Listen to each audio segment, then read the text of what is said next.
Hey, so do you think I could get your State Farm agent's number? Call your local State Farm agent, Vinny Krekak, at 402-474-1173. Individual premiums and budgets will vary by customer. All applicants subject to State Farm underwriting requirements.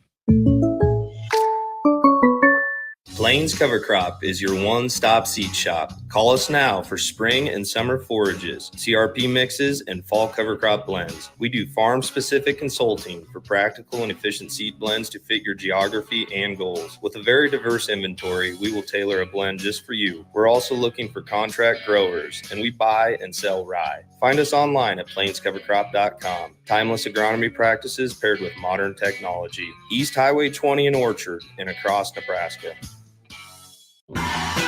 Wall to Wall Wine and Spirits is your place in North Lincoln to go for all your needs in wine, spirits, and beer. They also have a large variety of cigars in their walk-in humidor, and they have a top-notch walk-in, temperature-controlled, high-end wine bar. Plus, you can enjoy free samples from their tasting book. There's only one place to go for all your needs for wine, beer, spirits, and cigars. Wall to Wall Wine and Spirits on North 27th Street in Lincoln. The Link Grill, Draft, and Crafts is your spot in Southeast Lincoln for great food and drink. They're serving new menu items and a killer craft cocktail menu with your favorite draft beers. You'll love their pizza and new entree options. It's a great place to watch any live events, and they have music bingo every month. They have an aggressive loyalty program that rewards fans with 7% back on all purchases. Home of the Nebraska Power Hour every night from 8 to 9 p.m. Order online at thelnkgrill.com or stop in at 84th and Highway 2 today. Drinking and driving causes serious harm to friends, family members, and loved ones. In 2021, 65 people were killed in Nebraska by a car crash involving a drunk driver. Do not drink and drive. By drinking less, you can still be here for your loved ones. If you or a loved one is looking for help, find a treatment facility near you at findtreatment.gov. For immediate support, call, text, or chat 988. Brought to you by Nebraska DHHS in partnership with SAMHSA. In every office, there's two types of people. There are those who bring in bagels and those who eat the bagels that someone else brought in. Everybody likes the first person. Be that first person. Weekday mornings at 7:30, you have a chance to win a business box of bagels from Bagels & Joe. All you have to do is shut up, Sipple. 2 questions for you, 2 for Sip. Win, and the bagels are yours. Lose, well, you don't want to lose. You lost Monday, you lost Wednesday, you're a loser. Shut up, Sipple. Weekday mornings at 7:30, brought to you by Bagels & Joe.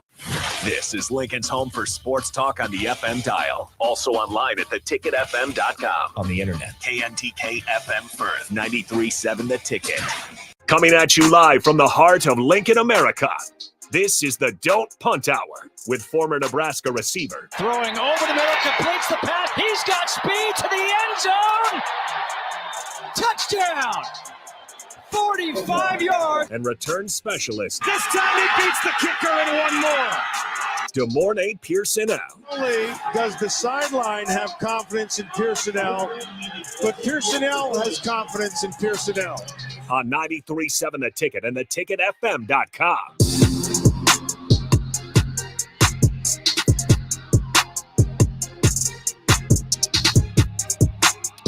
All right, welcome back into Ticket Weeknights. Harrison Arns on the ones and twos. This is the Dump Punt Hour. We've got the former Husker himself, DeMornay Pierson-El, in studio to my left. If you guys want to join in on the show, Starter Heyman text line 402-464-5685. You can put a face to the voice using the streams, Facebook, YouTube, Twitch, Twitter, Allo, Channel 961. Like I said, we got him in studio. DeMornay, how's it going? It's going good. Good to be in here after a while. Yeah, there's a few things I want to dive into since we got you in here. At one point, I want to talk about Caitlin Clark because I think she's pissed. Like, I don't know what happened after the Olympic break, but she's on a tear right now. But first, just where's the level at in terms of excitement, not only for just Husker football, but with NFL and college football? We talked about before, week 0 this weekend. It's turned all the way up. It's back. You see all across the internet, husband saying, leave me alone till February. Mm-hmm. That's right on the head. Things are different. People walk different. People's energy is different. There's some hope out there this year. There's some real hope. Fantasy football, coming up soon. I know a lot of people are into that and everything like that. It's excitement. It's an early Christmas, and especially with, some of these games, these matchups and everything like that. You know, whether that's on the collegiate level or the NFL level.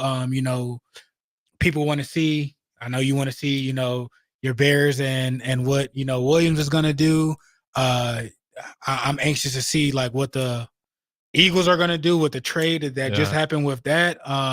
So I mean, it's excited for a lot of people just because I feel like this offseason for the NFL and you know the collegiate level has been one of the better ones, honestly.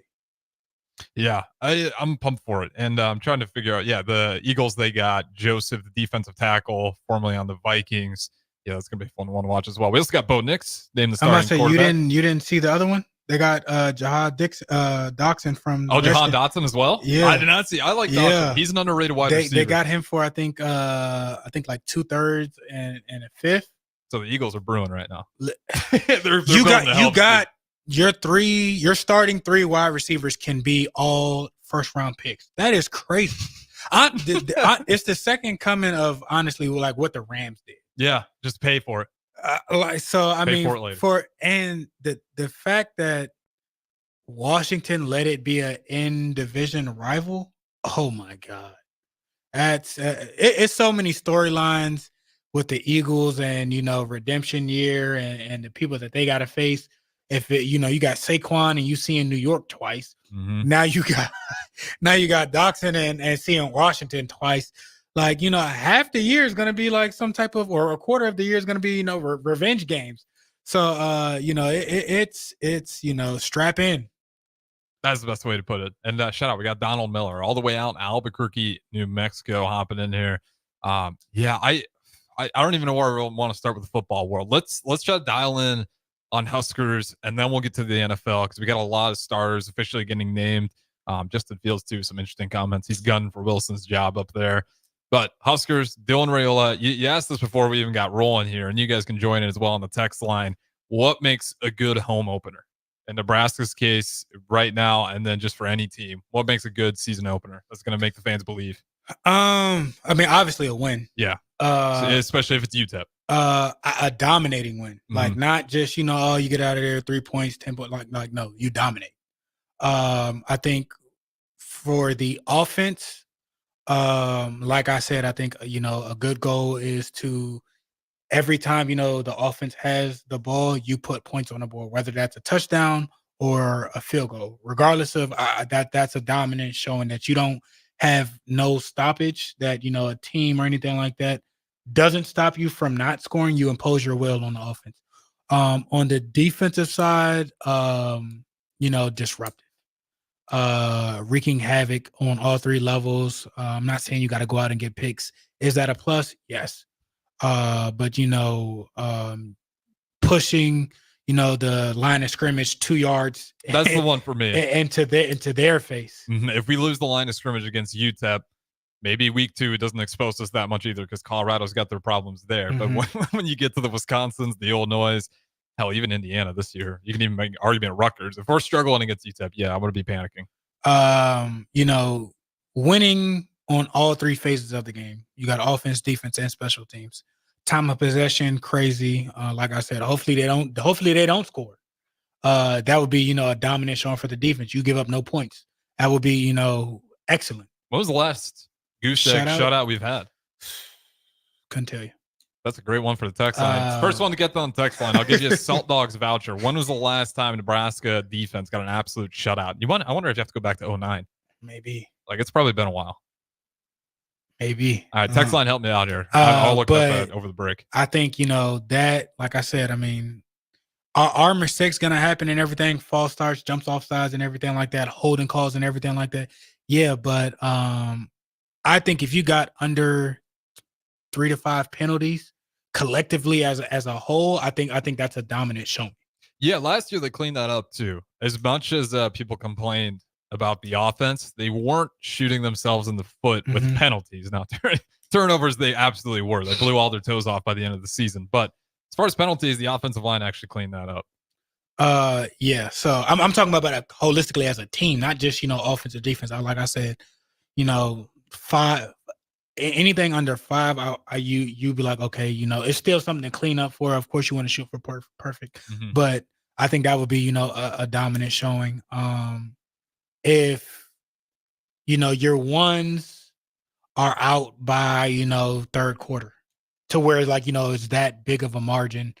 I think that would be, a good home opener for, all three sides. If you're dominating, do you keep Dylan in there anyways? No. Just to let him get that rhythm? No, take him out? No. No. Are you worried about him at all in terms of being able to pick up the offense? And one thing I don't think can be understated, the in-helmet communication is going to be a big deal, especially with that's the a lot QB. easier. Yeah.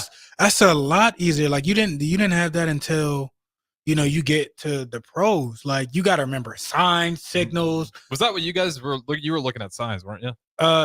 Or do you have the person come in? My freshman year, yes. We had you had a dummy call. The guy in the green hat, the guy in the yellow hat was live. Yeah. Next quarter, the guy in the purple hat and the guy in the yellow hat. It changes, or you had signs and everything like that.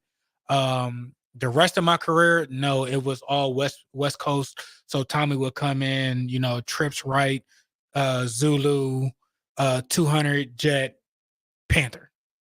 Oh, so it was coming in the guy who's coming in on the play. The quarterback will come in and say that. Okay.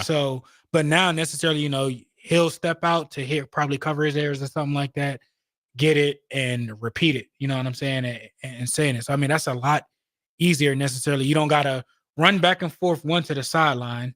That saves you about, 10 to 12 seconds with just operation or whatnot. So, you can give your guys like a little bit longer, to catch their breath or to get out quicker and kind of assess what the defense is doing. So, I think that'll speed the game up a lot faster. Especially with freshman QB. It's Satterfield on the mic. You like that? It seems like it's going to be him, or I really imagine you wouldn't want anybody but the OC on there. Yeah, no, I'm pretty sure that he's had practice, with both guys calling it, just so if anything happens, it is what it is. But Satterfield will probably be up in the box, and the QB coach will probably be up on the sideline, talking him through everyday places. So, I mean, it's not. It'll be like it's a practice. And like I said, during practice, I know they probably had it. So that's a Lincoln-based company where they're getting those headsets. Shout out to them. I can't remember. I wish I knew the name so I give them their proper respect. I was trying to find it earlier, but I do know it's Lincoln. So they've obviously been using it in practice, I'm sure. And I don't think we're gonna have any problems. Can you over communicate on the comms? Like, can Satterfield say too much? At times, but I mean, typically if something shuts out or whatnot, or communication like breaks down or something like that, but you don't really hear once they kind of get into their situation or whatnot. He'll literally just split out the play and then kind of like cut out. Okay. So there's not going to be, hey, remember you got this on that, or as he's in his too much. I think, or as he's in his drop back, hey, you got the throw it to throw it to the Z now. Like it's not going to be like that. Yeah. I'm pretty sure he might have a few things here and there, but typically it's okay, getting in this and this and that, get the play in, on the sideline, the coach, hey, on this next series, our next two plays might be this. So, remember on this, it's 1-2 or 2-1 this one, or you got to alert, on the backside if they roll the coverage to single high. But he's not going to be talking to him during the play. I think it cuts 12 seconds left on the shot clock, maybe even more. I think it's 12 seconds though. It shuts off. Exactly. So it's like I said, they're going to say the play and then that's it. And it's up to the line. Here we go. Can you guess one of the Blue Bloods who was a proponent against this, who did not want this? Colt. Take another guess. They're known for stealing signs. Makes sense. Michigan. Yeah. Why would Michigan not want that? That seems weird. Almost like they got used to reading signs on the sidelines. Or having people, on the sideline. But, it makes their job a lot harder. Yep. Speaking of suspensions, Kirk Ferentz, 1-game suspension, and one of his assistants as well for the Cade McNamara QB situation, tampering. What are your thoughts on that? 1 game, slap on the wrist, Kirk Ferentz. It is what it is. I mean, it's if you got your guy, and especially what's going on with Iowa, like I'm surprised they weren't selling a house to get somebody there. What's crazy is if everything we're hearing out of Iowa's camp is true, they're serving a 1-game suspension for what is a very bad looking quarterback right now. Do you got faith that Iowa's offense can act? I don't either. No. And then everything you're hearing about, like, I get it. He's probably going up against an elite defense. they've been the same. Like, I mean, 10 wins last year. That was insane. No offense. Like, has their offense even with Kittle, even with no offense, like, was their offense prolific? No. But they did what they were supposed to. They did enough. They put enough points on the board, and they've always played really good defense. So 10 wins with Deacon Hill for a majority of the season is insane. I can never figure it out with Iowa, how they're able to just, what is it with Iowa? I mean, obviously it's the defense is being good, but what other elements of that can Nebraska almost emulate? I mean, I think Iowa does. The one thing that I would say that they do good is they take what, the defense is giving them. Like, they know what they know. We know we're not going to be faster than you. We know, our guards are not going to burn past you. We're not getting a top at these positions and whatnot. But, we got some nice slot guys that are real shifty at getting open. And, that intermediate to when they get to manageable downs. Their running backs, tight ends, that they do enough to get their job done. So within their offense, they work well. And it's like, all right, well, you got our AB will either, getting us to a situation to where we can work it, whether, work the seams or work, the out breaking route or something over the middle with a tight end or one of our shiftier slot guys. And hey, we're off to the races. Okay, that's fine. Mm-hmm. That's definitely what it is. I mean, they don't take risk, and it gets them 10 wins. You give Ferentz credit, I mean, for how much he takes with how bad that offense is. He figures out a way. I mean, but their defense, like I said, I mean, the defense and special teams are just insane, and then the offense is obviously not great. But that's enough. I mean, you win two of the three, two of the three sides of the ball. I mean, that's typically a win. I wonder if we're ever going to start to see a downfall, though, just for the sake that they are struggling to put offensive linemen in the NFL lately. Like, they were having a little bit. They just had a first rounder. Worth is like the highest paid left tackle right now, outside of what Trent. They have coming up, though, is where I wonder if we're starting to see a point where they're going to start struggling. Mainly because NIL is just taking over everything. They just had the Ravens center. He first rounder. Like, so I mean, they're good at getting their type of guys and molding them to what they need to. So regardless if they got some farmer out there, I mean, they can make him into a first rounder, which is crazy. I mean, good for them, but I mean, if you got a type, you go after and they fit your built up, regardless of what it is, as long as they check off the boxes. I mean, at worst, you looking at 1 through 3 for getting drafted. Yeah, I'm even looking at who they all have. Even however awful their offense is, like, that's where the evaluation come out. Well, that guy's not giving up sacks. That guy's not giving up pressures. You go to these all-star games and you dominate SEC guys or other ACC, whatever. You dominate in those, and you turn back on the tape and you actually look at it and what do you know? First rounder. Yeah, their tight ends are insane. Noah Fant, George Kittle. I mean, a lot of these guys, Sam Laporta, can't even leave him out of the mix. Yeah, I forget about Laporta all the time. He was a hot guy at one point. But I do wonder, I want to look through the schedule because I know one of these teams is going to have the unfortunate eye-opener of what it's like to actually play Iowa football.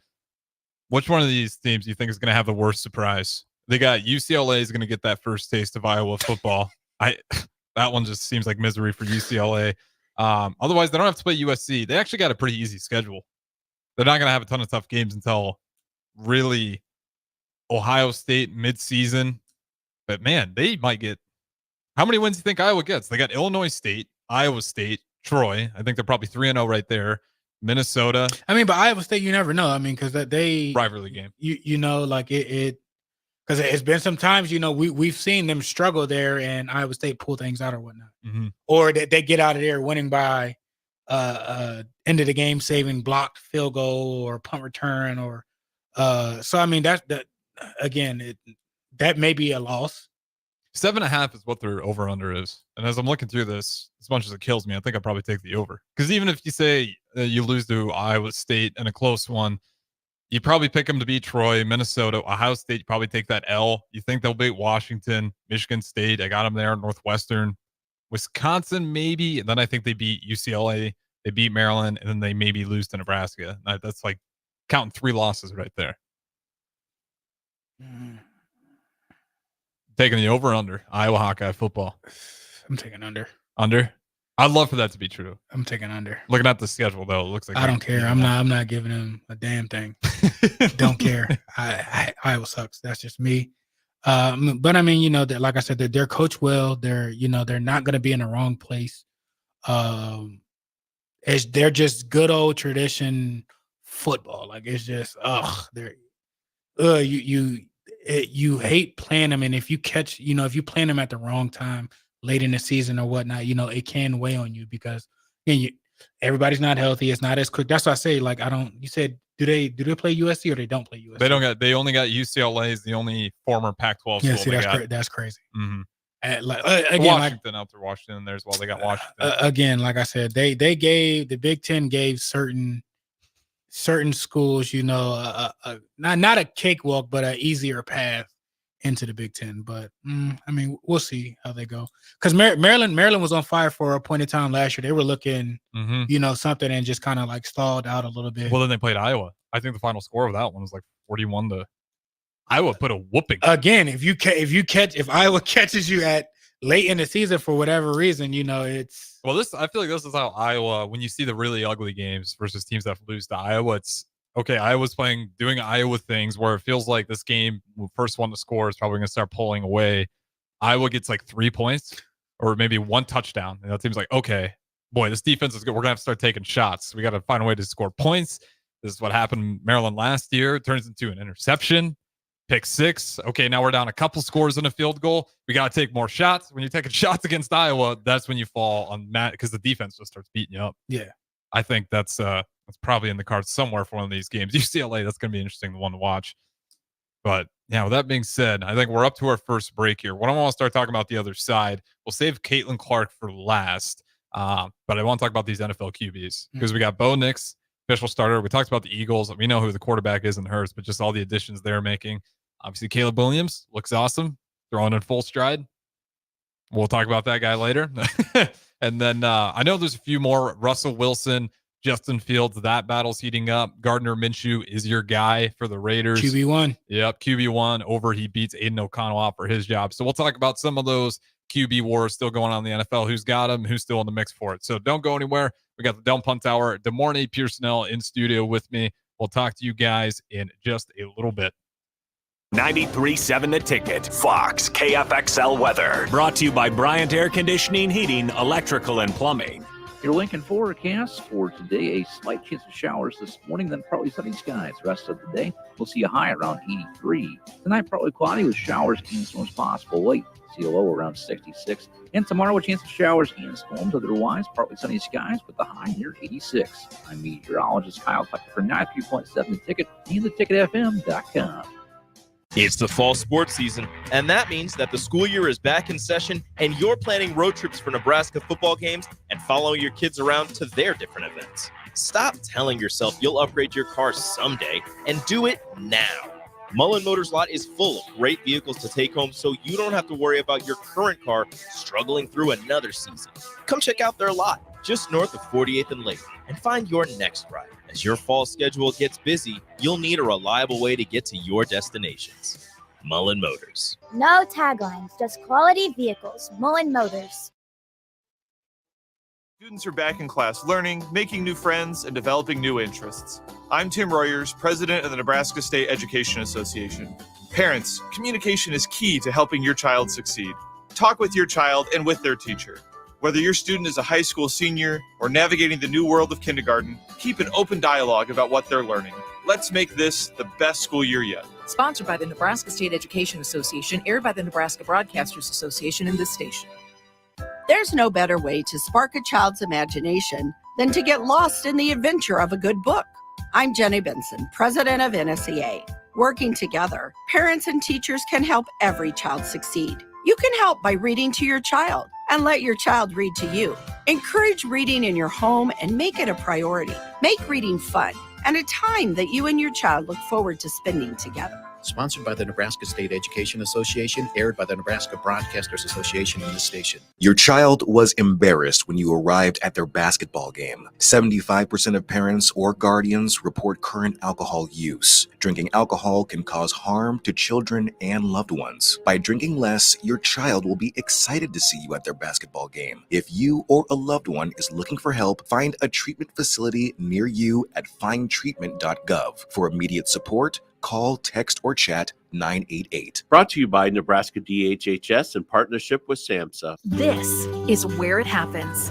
Long hikes with friends, kayaking adventures with family, more horseback riding, zip line gliding, rock face climbing, hammock camping fun than you could ever imagine. And it's all outdoors, amongst the trees and across the prairie, here beneath Nebraska skies. Plan an outing today at yournebraskaadventure.com. Sponsored by Nebraska Game and Parks, aired with the Nebraska Broadcasters Association and this station. Serve Nebraska is inviting you to help thank volunteers for their service to our communities. The Step Forward Awards are Nebraska's highest awards for volunteer service, and you can show your appreciation for their hard work by attending the awards luncheon coming up on October 4th in Omaha. To register, visit serve.nebraska.gov and click Register Now. Made possible by sponsors like Omaha Public Power District. Paid for by Serve Nebraska, aired by the Nebraska Broadcasters Association and this station.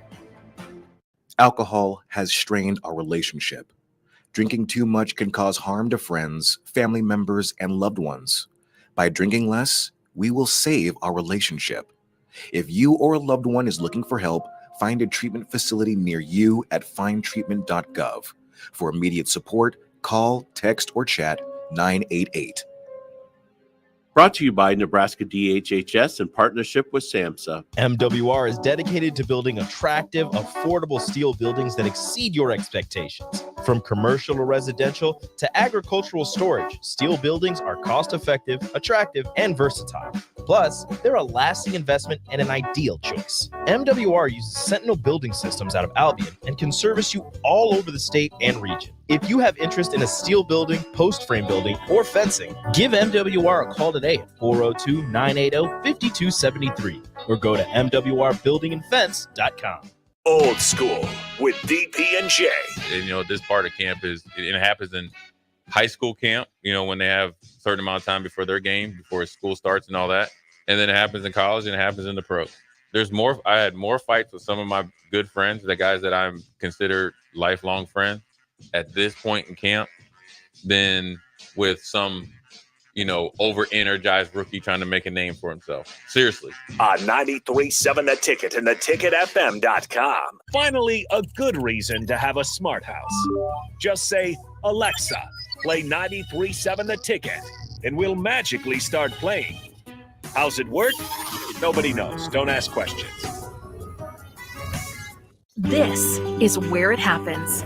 Long hikes with friends, kayaking adventures with family, more horseback riding, zip line gliding, rock face climbing, hammock camping fun than you could ever imagine. And it's all outdoors, amongst the trees and across the prairie, here beneath Nebraska skies. Plan an outing today at yournebraskaadventure.com. Sponsored by Nebraska Game and Parks, aired with the Nebraska Broadcasters Association and this station.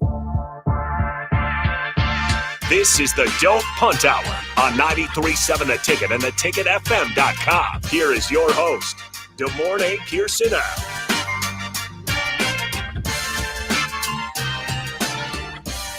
All right, welcome back in the Don't Punt Hour. We got the host DeMornay Pierson-El to my left.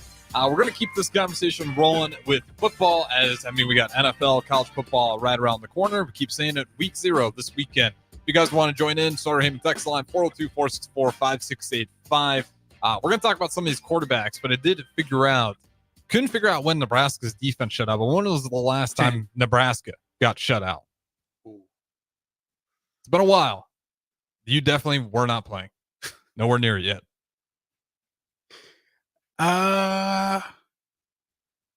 Is it before the 90s? It's during the 90s. It's crazy the year 92. it is. 96 after 95 was the year we actually had our last shutout. They lose to Arizona State September 21st, 1996, they lose to Arizona State 19-0, in large part to 3 fumbles. Wow. It's been a while. It surprised me. Who do you think the worst is? The most, I shouldn't say the most recent. Who do you think the best is in terms of the longest it's been since they've been shut out? Like anybody in the country? This is just Big Ten. We're just ranking these Big Ten teams. I'm trying to think who was in there. I don't know that one. It's gonna be Michigan.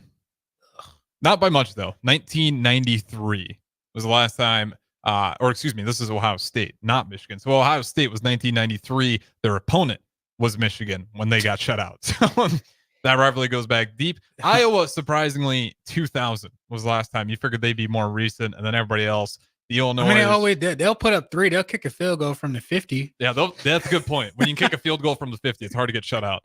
But that's not where I wanted to go. I thought that was interesting, though. 1996, after the 95, after arguably one of the best college football teams of all time, the next year they get shut out. All right, let's talk about quarterbacks. We got a few battles going on. Let's just start with the Raiders, though. How do you feel about Gardner Minshew? It's his spot, the veteran, the backup veteran. Now he's got official gig starting. It's they brought him there for that. They brought him there to compete. So he's shown things. He's not.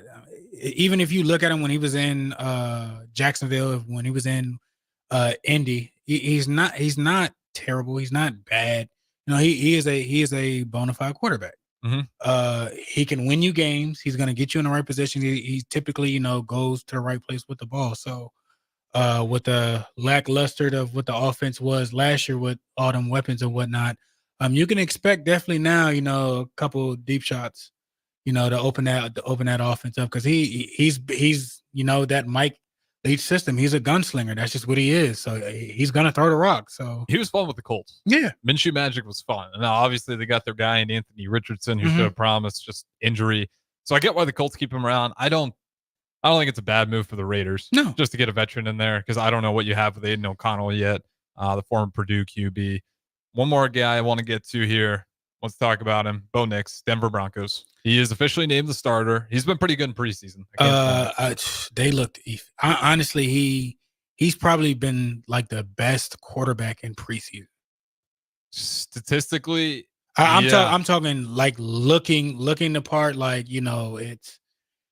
it looks like the game is slowed down to him. He's moving a lot better than what other people may think. With him and Sean Payton, in Denver and whatnot, that's scary. As long as he keeps to continue to climbing and progressing and whatnot, man, look out. He can be a scary quarterback for years to come. He looks good. He has, like what you're saying, like he had complete command of that offense right away. Like he was calling audibles. He was just going through his reads, scrambling, figuring out the check down. He was just making really good, clean reads. You never really saw him panic. So I think they got someone in Bo Nix. He's going to be fun to watch. I don't know how long it takes for the Denver Broncos to really get going. I think their defense will still be solid. Offensively, they still got Judy on the Broncos? No. Where's Judy at? Cleveland. They traded him last year. Okay. So they're missing Or him. at the beginning of this year, something like that. Mm-hmm. What do you think about Deshaun Watson, then? Since we're mentioning the Browns. He's such a weird one for me to I think it was stupid for them to ever get rid of Baker Mayfield to begin with. Because Deshaun Watson, we've talked about before, he doesn't really fit the offense you run. I think Baker fits it a lot better. And again, so people have been going on Watson for this and for that. And I'm like I don't put that, I don't put a lot of that on him. Because again, you plug in Joe Flacco and look how the offense takes off. But again, that type of system style of quarterback. So he's more used to, spreading things out. Not to say that they're not, but I mean, especially not even the Bengals, spread things out. Nobody really in the AFC North, has that type of style of offense. It's, smash mouth football. That's just what it is. And that's not the type of football, that's not his game. So I don't know if the quarterback, I don't know if the coach, you change things up, because like I said, they put in Flacco and the team looked different. So I don't know if you kind of open things up a little bit more. You got, some young talent there. You got Judy there. I know You still have, Amari Cooper there and everything like that. So open and spread things up. You don't have your bell cow with Chubb just yet. Yeah, he'll be back. It just depends on what hell. I mean, he had a pretty gruesome injury last year, and I think it was the same knee that he destroyed when he was playing with Georgia. I think that same knee got smashed. I'm not too sure on that one, but either way, it's not going to be 100% healthy. Week again, one. so I mean, you're not going to be, hand the ball off. So you might have to open things up with Njoku and all of those guys there. So you might, change up what you're been used to doing. So we'll see. I mean, I like Deshaun. I don't think he's a bad quarterback or anything like that. I just don't think that system that he's in is. I don't think that's necessarily the best thing for him. Well, you look at what he did with the Texans and the system they run. Then you look at a guy like CJ Stroud. Spread. Those guys thrive on the spread. And I think that's why CJ Stroud's clicking so well with the Texans.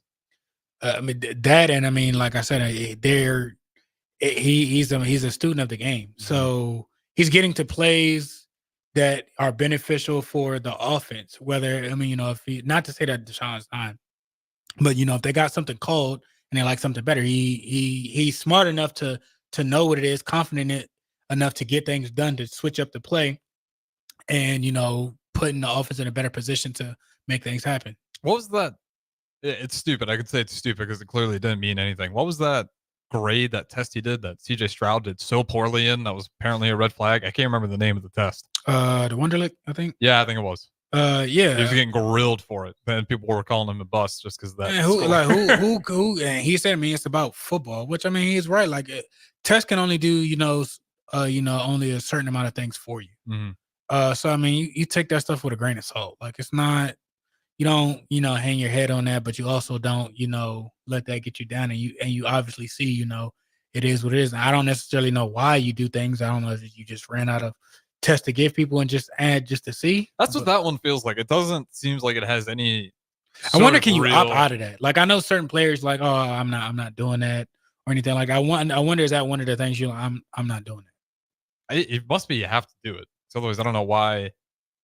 I don't know why a lot of people would even bother to do it. It seems to have zero correlation with how good you're going to be at quarterback. So why waste the time and do it anyways? Period. Just because if you don't do well, it's just a reason. You might. For them I not to mean, draft they're you can quiz them on giving them, a condensed playbook of yours for a couple hours. Come in there and tell us about this. Yeah, that makes way more sense because that directly applies. Literally, but it's they have different and weird tests throughout the whole draft process. It's actually crazy, but it's stuff that's off of the game of football. It's like, come on now, like, what are we doing?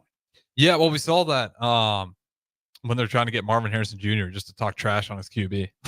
Oh, yeah, like just seeing how he'd react. Like they do weird mental games at times just to see how you're going to react about it. I was going to save him, but I think we're just going to go ahead and dive into it. Caleb Williams, he looks awesome. I get it. You can point out some throws or some stats where you're like, well, he hasn't been that efficient. Some of those are going right through the hands. Line that has me worried. They're not great, but you have a guy who's very aware of the pocket. Okay, again, you say that with a very simple defense call, your offensive line looks like that. That's, it's not a red flag, it's an orange flag. Okay. It's not a red flag, it's an orange flag. That's number one. Number two, he does look to do, some of the similar things that he was doing, at USC and everything like that. It was great and all and everything like that till somebody catches him.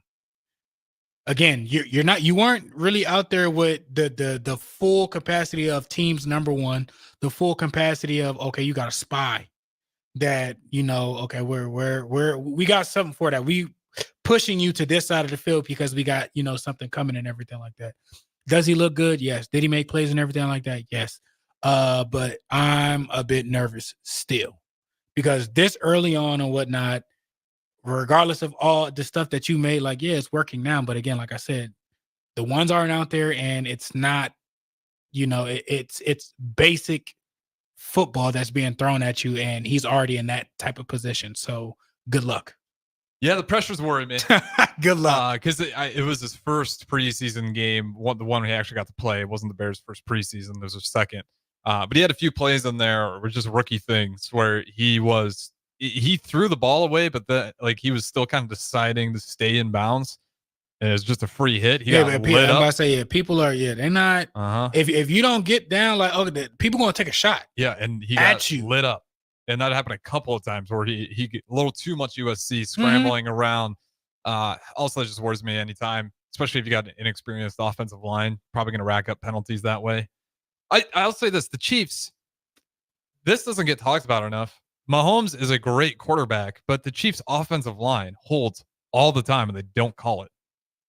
The Bears aren't going to get the Mahomes treatment. They're going to be calling early not on. Absolutely not. And I think it's a real thing. I think there's a little bit of, you can call it the NBA superstar. But again, I mean, even with that, like the referees and whatnot get graded.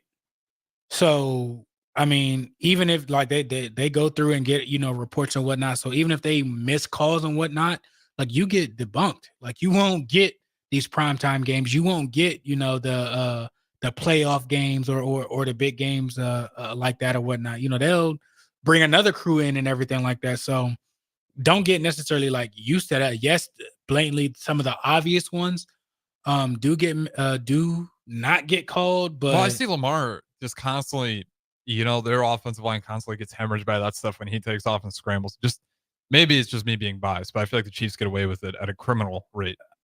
I would say it's close to that. Yeah. I would say it's close to that. Because, like, even, if I want to go Bears, if I want to take my bias off the Chicago Bears, when I watch Lamar Jackson, there's, like, so many times where he has an electric play. But because he scrambled at some point, there was just enough, and they'll throw the flag. And then watching the Chiefs through the playoffs last year, I was getting frustrated, screaming, like, okay, at some point, Mahomes is a great player, but he's got extra time for a reason. These guys are just holding on the edge. Treatment. Do you think there's superstar calls in the NFL the same way there is in the NBA? Okay. Yeah. They changed the rule. You know how many rules that they changed the rules for Brady. They changed the rules for A-Rod. The roughing the passer and Landon and everything. That was A-Rod's rule because he messed up his collarbone, I think, or got stepped on or whatever. It might have been Sue. The whole fumble situation and everything like that. There's rules to protect the investment. Yeah. There are certain things that, might have not even been placed, and then next year, all of a sudden, like that's a thing. The whole hip drop thing, I'm halfway with it. Like, you know what I'm saying? And that's, you don't see that tackle often. And at times that you do, people don't get as hurt. They get hurt, but it's not as bad as people think it is. It's not deliberately like done. You know what I'm saying? Well, I mean, usually when you see that, the guy's on a breakaway and it's either end zone or you figure out a way to get him down.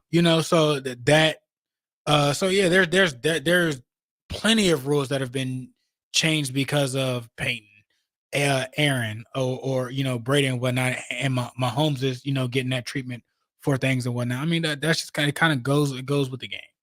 Yeah, I think that's probably the best way to put it. It's very similar in the NBA where it's just like it became about more offense is more exciting, and that's what I think the kickoff too. I think that's what the kickoff boils down to. I mean, we're already seeing it. Way more offense off that kickoff. Nobody. I don't know if I like it. Nobody takes the fair catch anymore. Everybody takes off and runs. Again, so no, that's not true. Okay, what do you mean? You got to understand this is preseason, so some dudes that's their only opportunity to. So of course you're gonna have and plus on top of that, it's new teams want to see it to see. Okay, well maybe we can draw this trap up or bounce this way and bounce back the other way. So people want to see things run so they can understand how to make it better, defeat it, or get advanced on it. So yeah, you're seeing a lot more stuff right now, but when it comes to it, if the ball's necessarily in the end zone and whatnot, end of the game, instead of having that 10 seconds runoff, man, take the fair catch and we'll move to the 30. And all right, we got 4 plays to get in field goal range to win the game. Strategic. So I don't think you'll see as much offense unless teams literally just sky kick it at the ball at the 10-yard line or at the 5-yard line. And even then, teams are probably still let the ball bounce into the end zone and down it and go from there. So when it starts, I don't think you'll see the high return stuff right now. That is a good point. Yeah, a lot of these guys, especially with they're the trying way to make a team. Yeah, the way the kickoff set up. I don't care if I'm 10 yards deep. I'm bringing it out. Let's go. I was gonna say, would you 9 like and a that? half? Would you like that in the NFL if they brought that to college? Would you thrive in a system like that where you just got the guys lined up in front of you and like as soon as you touch the ball, that's when they start? I guess it makes it safer, but it depends on your strategy to trap block or pull block around, and kind of you got to hit it at the right time or seal it off to where literally you got maybe one guy to beat. You know what I'm saying? So it just depends on what your operation is to set things up. But you just running straight and trying to like it ain't gonna be like that. I think you'll either see some cross trap in the middle of the field and you literally, knife it one way and cut back and hit the lane and get through a couple arm tackles and you on to the kicker. Or you'll see, a trap and pull block between the C gap off of the edge. You kick out that one guy, you keep him outside, you hit that alley, you pull around, and you hit that on the seams, and it's off to the races. Yeah, I think we're going to see a lot more offense with it. I don't know. I just think it's a lot easier to scheme up and get to your blocking fits when it's lined up like that. When it's just like downhill and you got the guys running all the way across the field, I'd imagine. I didn't play NFL football, but it's probably a lot harder to get the blocking schemes to fit. Well, how you got guys necessarily screaming 30, 40 yards. It's easier just to kind of run past them. Yeah. And like you kind of get in the hole versus now they're kind of, all right, well, I'm letting you block me. I'm kind of set in the hole. I'm shedding to see which way it is. Okay, I can shed the guy and get through. So it's a little bit more difficult, I think, now than what it used to be, just because it's not going to be as fast to where, kind of through the whole type situation how it was last year. So like I said, I have to see it in a real game time to kind of see. And I've experienced it, in the XFL with it. Like I said, it wasn't the best. I'm not a huge fan of it, but we'll see how things go. Yeah, that's a good point. Especially because it's preseason. We're going to see how these defenses adjust. I mean, after seeing how the offense wants to go about it. Even now, okay, you've had what, maybe 2-3 guys really break something. Mm-hmm. In a typical NFL season, you're probably gonna have 3 guys maybe break, a couple long runs. So I mean, is it really better, or is it kind of the same thing just without the car crash for 40 yards for the other 10 guys? I think we'll see more. I'm not entirely sure. It's gonna. I think it's gonna be the point where I don't notice it. Why do you think they stopped the ball from being at the 35-yard line? Why am I going to waste time and energy? Well, if we just down it now, we at the 35. All right, cool. It used to be at the 25. Yeah.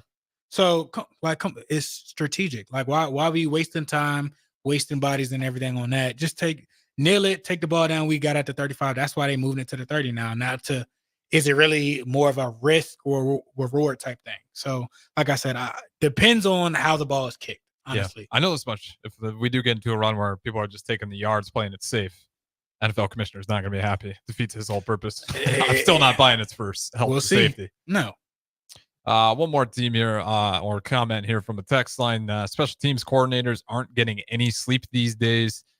Absolutely. Trying to figure that one out. And Crowbait, Chiefs hold all day. I agree. I think it's pretty glaringly obvious. All right, we'll throw it to our last break here. Don't go anywhere.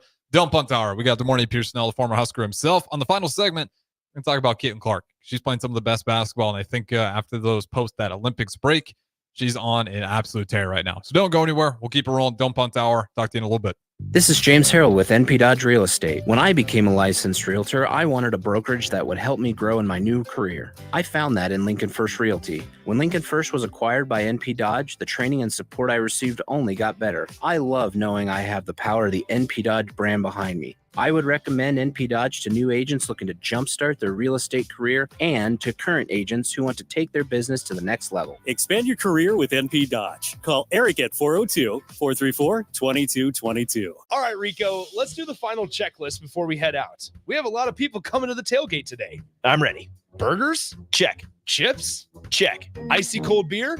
Check. Except this one. I'm forgetting something. Wait a second. Where's the Führer's cheese spread? I can't stop eating it. Rico, relax. I always pack extra. It's the biggest hit of the tailgate. For the best appetizer, party dip, and tailgate snack, load up on Führer's cheese spread today in most local grocery stores. Riddle's Jewelry is excited to be celebrating 65 years. 65 years of so many incredible memories celebrating with each of your special moments. In celebration of the 65th Riddle's Jewelry anniversary, we will be offering up to 40% off all engagement rings and all diamond fashion jewelry. The excitement doesn't stop there.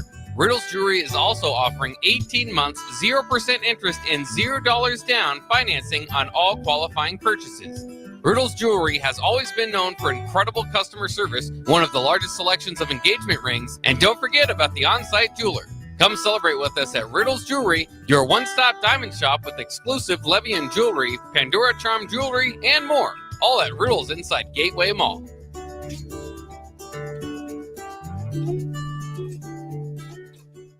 Start your Sundays off right with Jeff and Nicole Essink on Fitness Fanatics. Jeff and Nicole discuss health and wellness, how to achieve fitness goals, and more through the life of gym owners and gym goers. It's Fitness Fanatics from 9 to 11 a.m. on Sundays on 93.7 The Ticket and theticketfm.com. The Link Grill, Draft, and Crafts is your spot in Southeast Lincoln for great food and drink. They're serving new menu items and a killer craft cocktail menu with your favorite draft beers. You'll love their pizza and new entree options. It's a great place to watch any live events, and they have music bingo every month. They have an aggressive loyalty program that rewards fans with 7% back on all purchases. Home of the Nebraska Power Hour every night from 8 to 9 p.m. Order online at thelnkgrill.com or stop in at 84th and Highway 2 today. I'm Chris Jakimick. I served in the United States Air Force and I deployed 3 times. So in 2017, I was serving as an Air Force First Sergeant. Our motto in that role is my job is people, everyone is my business. But unfortunately in that year, I would lose my own brother, Lance Corporal Adam Jakimick, to suicide.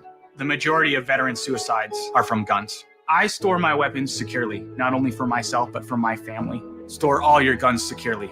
Help stop suicide. My service never stops. Brought to you by End Family Fire and the Ad Council. In every office, there's 2 types of people. There are those who bring in bagels and those who eat the bagels that someone else brought in. Everybody likes the first person. Be that first person.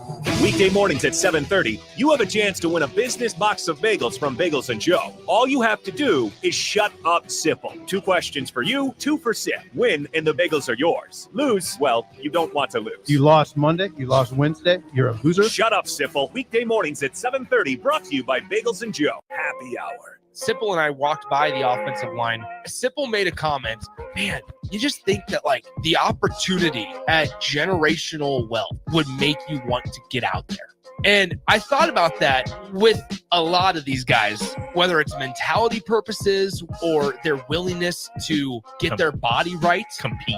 Just overall, off the field, off the court, in the classroom, it's a competition. I mean, you've heard the quote, if you're not working, there's somebody else who is working. Weekdays from 1 to 2 on 93.7 The Ticket and theticketfm.com. Early break. I got criticized for people saying, this is not a punishment. I did not get the sleeper car. I could have really gone bougie here. No, I'm going to buy the sleeper car, have nobody near me, and sleep peacefully on this train. No, I took the common You're seat. with the people. I took the common You were with the seat. people. That's right. You're damn right. Thank you. In the common seat. You're damn right I was. I was. You're damn right. You're damn right I was. Early break from 6 to 8 every weekday morning on 93.7 The Ticket.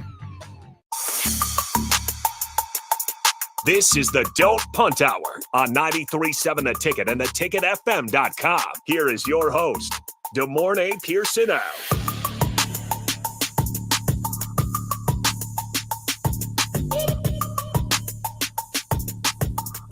All right, wrapping things up here. Final segment of the Don't Punt Hour. Talk some flag football over the break. Had some strong feelings on that one. But to wrap things up, I do want to talk about Caitlin Clark and WNBA fever, Indiana fever.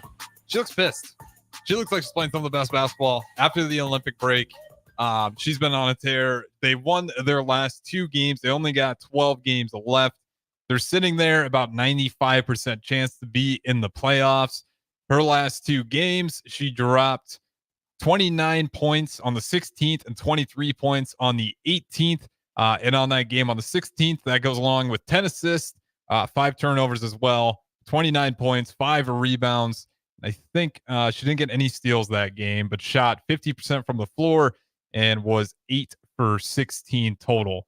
And then as well as making 4 3-pointers.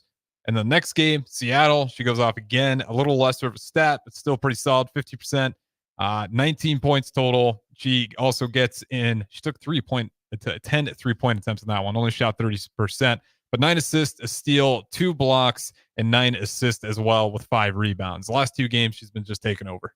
And they fever winning, back-to-back wins. You know, they're starting to figure things out. She understands stuff, and it's like, oh, okay, here's where I can get, my shots off here and there. Here's where I can be, more of a passer teammate and everything like that. So, I mean, it's all about rhythm, man. She's starting to get comfortable, and you're seeing it. Don't mess it up, WNBA. I had this rant earlier with Cluster Johnson and Eric Strickland on We Talk Facts at 6 o'clock. The WNBA does such a horrible job over politicizing their sport.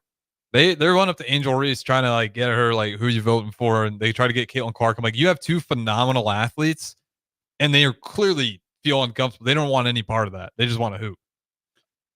Again, it's like, come on now, I just feel like they shoot themselves in the foot. Have a respect. You know what I'm saying? If they bring it up and want to talk about that, that's fine and dandy. Yeah, if they do. But you know what I'm saying? You making things uncomfortable, especially with the division and stuff today. It's like come on, and in the sports arena, that's the one thing, it brings people together. I'm not saying, you can have what you want to have and everything like that, but just be respectful. Come on now. There's proper things to ask and proper etiquette and things to not to do. That's one of them. I mean, that's like an unwritten rule. When have you ever, really seen or purposely, brought up on politics in any sport? It drives me nuts. Sport. It drives. So it's like, come on now. You just looking to have, you hoping she says something to where you can write a hell of a blog.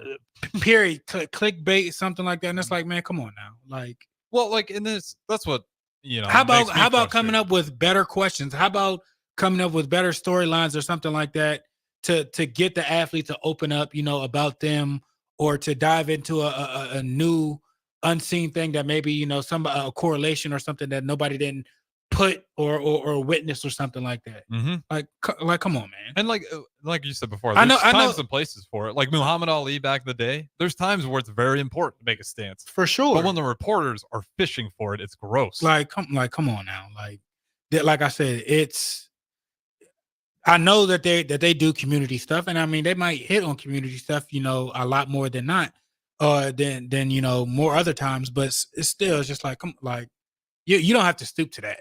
Yeah, you could ask about Angel Reese. Hey, you got another double as a rookie. You've been phenomenal this year. And you want to ask who you're voting for? What does it mean to you? Keep that out. How close are you to the winner of the winner of the rookie of the year?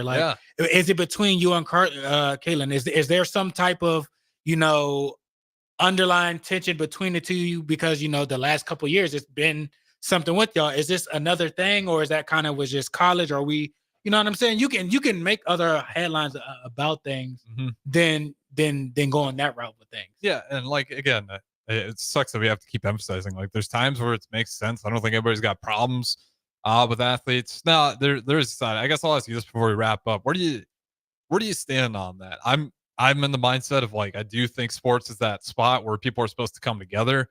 And it's kind of the haven for people to get away from that stuff. And they don't want to think about it. They just want to go watch sport, go watch the team, just enjoy greatness, because that's what pro sports are. You're not there unless you're great.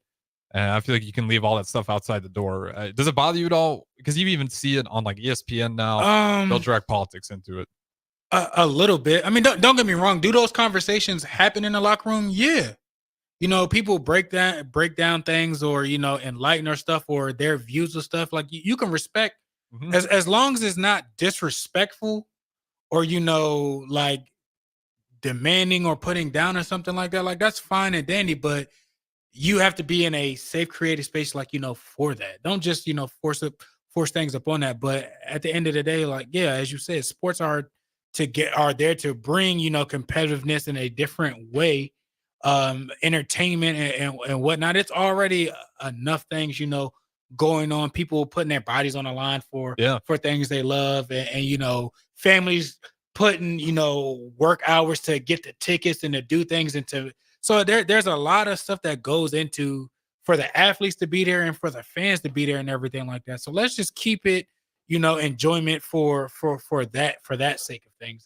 And let the other stuff, like I said, if an athlete brings up to it and asks questions or asks for insight or starts a discussion on that, perfectly fine and everything like that. As long as you're respectful for whatever you believe in and give your fair part or insight on what you believe in or what you think of and everything like that, and respect the other person. That's all that people ask for majority of the time. But oftentimes it don't be like that. People get into heated arguments because one feeling, is not heard or somebody feels attacked. But so again, monitor that out and let's keep sports. Let's keep that what that is and continue with that. Yeah. That's my biggest fear with WNBA is I hope they don't ruin that. Because we gotta keep saying it, but it's fine. Just don't fish for it. No, let it be genuine and organic, and then it's probably works. Turn around. What if the athletes start fishing stuff in your personal life? Then what? You gonna be upset? Yeah, I mean they go home, write a blog about you for asking those questions. But yeah, that's gonna wrap it up for us. A little bit of rant there on WNBA. It just upsets me because they got a plethora of really great young players, and they just keep wanting to talk about the wrong storylines. Plenty. Yeah, pick one. Really good one. Close your eyes and throw it. That one for today. Absolutely. That's going to wrap it up. Shout out the text line. You guys were great. We got What's Brewing, Chance of Brewington up next. Don't go anywhere. We'll keep it rolling on Take a Weeknights.